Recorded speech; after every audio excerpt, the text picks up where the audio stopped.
For the next segment, we have the candidates for the grade 10 level representative position.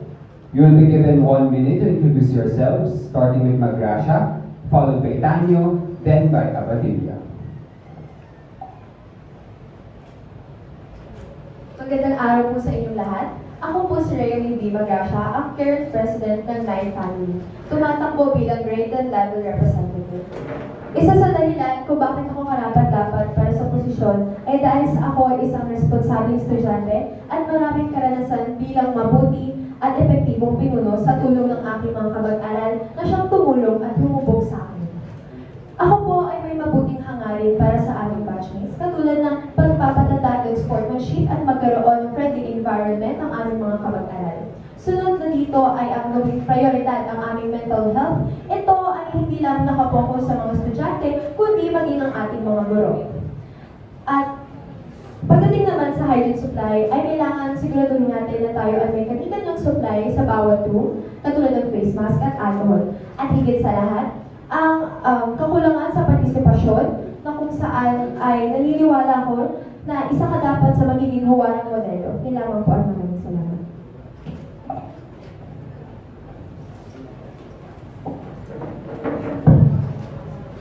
Good day everyone, I am Adrian Tanyo, running for grade 10 level representative this upcoming academic year.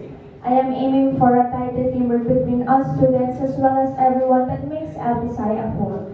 Through my platforms such as Appeal Tayo, Dearest Me, Kagalingan ng Lapisyan, and Best to Suggest.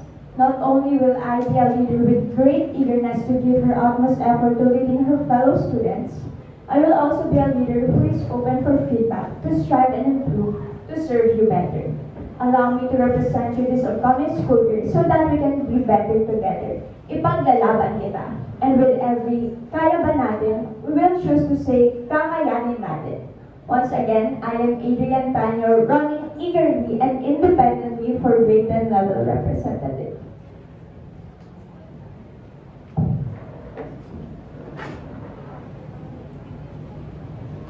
Good day, fellow Lapishans, and everyone that is part of the LPSci community.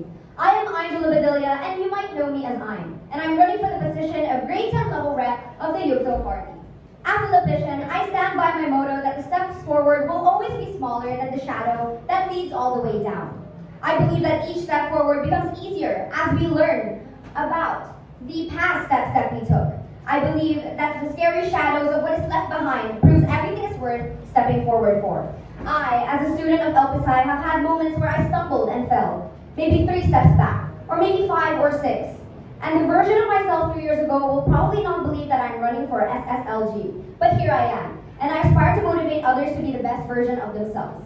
I will use my experiences to understand and to relate to those who need my voice. I believe that leadership is all we await.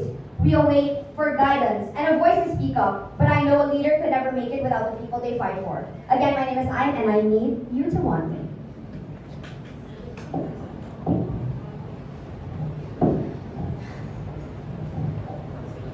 Thank you, candidates. Your first question will be coming from us, the panel, and you will be given a minute to answer the question. The question is, as stated in the SSLG bylaws, student representatives serve as the grievance desk for the respective grade levels. How can you ensure that you will be able to fulfill your role as the voice of your batch?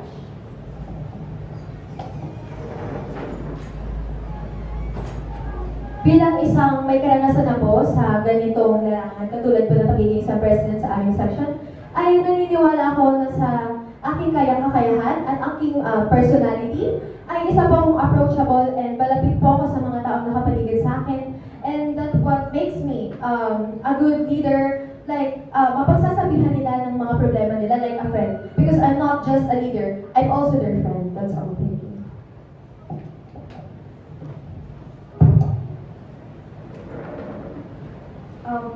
As a batch representative, I would be a voice by raising their concerns and inform my hopefully peers in student government. I will always choose to hear the student body out, most especially be a body, and understand them in the best way possible so that I can come up with better ways to solve problems that they will raise using my utmost. Thank you.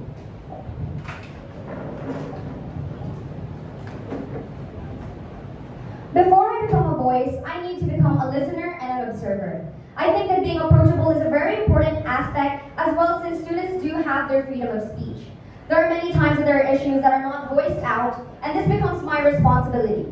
In observing, I believe it is best to keep in mind what my fellow batchmates deserve and their rights. I also believe that as a student representative, not only will I have to be the voice for my batch, but I shall also embody my values and become a role model. I need to act upon my words and become the representative they can trust and encourage them in all aspects. Thank you. Alright, thank you, candidates. Now for the second portion, we will be answering questions from our student body. This question is from James Dean Goviran of 12 Efficiency.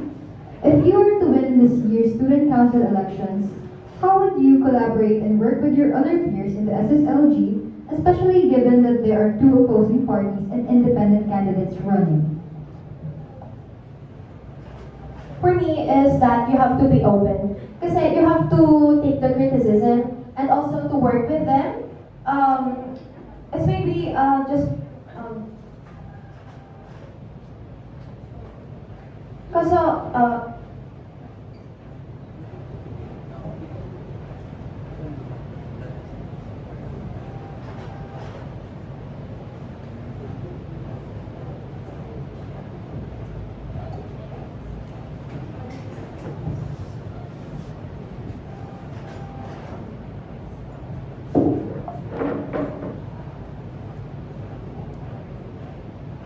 As a student leader, I believe that we should be open for feedback and criticism from our peers and even people who are higher, who are our role models, so that as a government in our school, we will be able to work as a group or team to ensure that the best is given to everybody in the school. Thank you.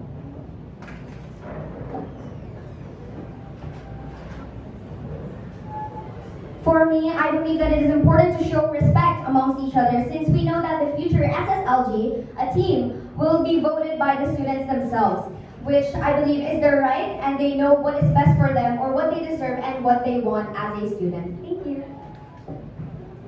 Thank you, candidates. Another question from Sairi Pamplona of 9 Fairness.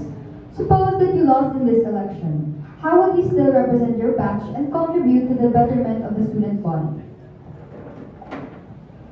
kahit hindi po ako yung nanalo, even if I didn't win, I know to myself that my fellow batchmates will still are responsible one because I know them personally. And alam ko may iwan ko sa kanila yung trabaho. And para sa sarili ko, I can still make a change kahit sa simple classroom lang namin. And I can still lead them in any kind of ways. That's all. Thank you.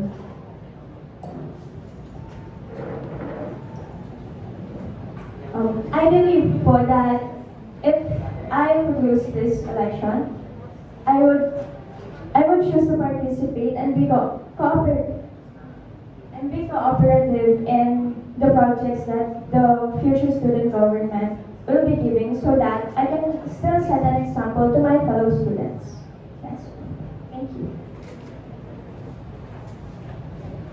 If I lose this election, despite winning or not, I know to myself that my intentions are pure and clear. And I will continue to become a good role model even if I am not the batch representative. Because I believe that I should be able to implement myself as a good follower if I do not become the leader. Thank you.